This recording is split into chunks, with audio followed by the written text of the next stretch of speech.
What is the electric field produced by this positive charge at the distance of 20 centimeter when the magnitude of charge is 300 microcoulomb?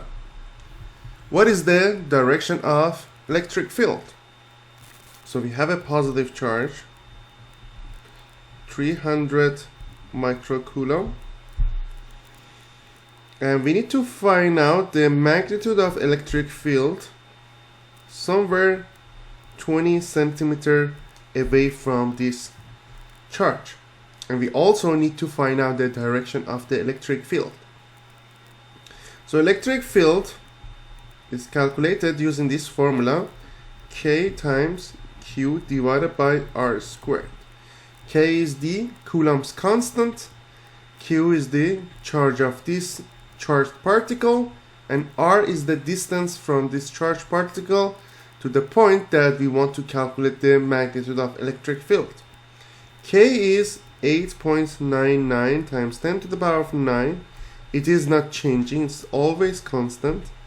Times Q is the 300 microcoulomb. We need to convert it to coulomb. So 1 microcoulomb is equivalent to 10 to the power of negative 6 coulomb. So it's going to be 300 times 10 to the power of negative 6 coulomb divided by R squared.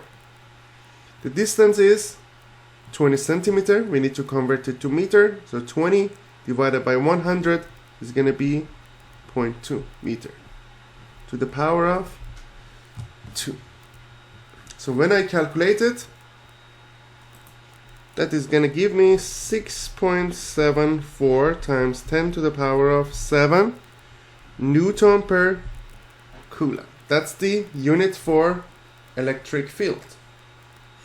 And what is the direction? As you know, E is the vector.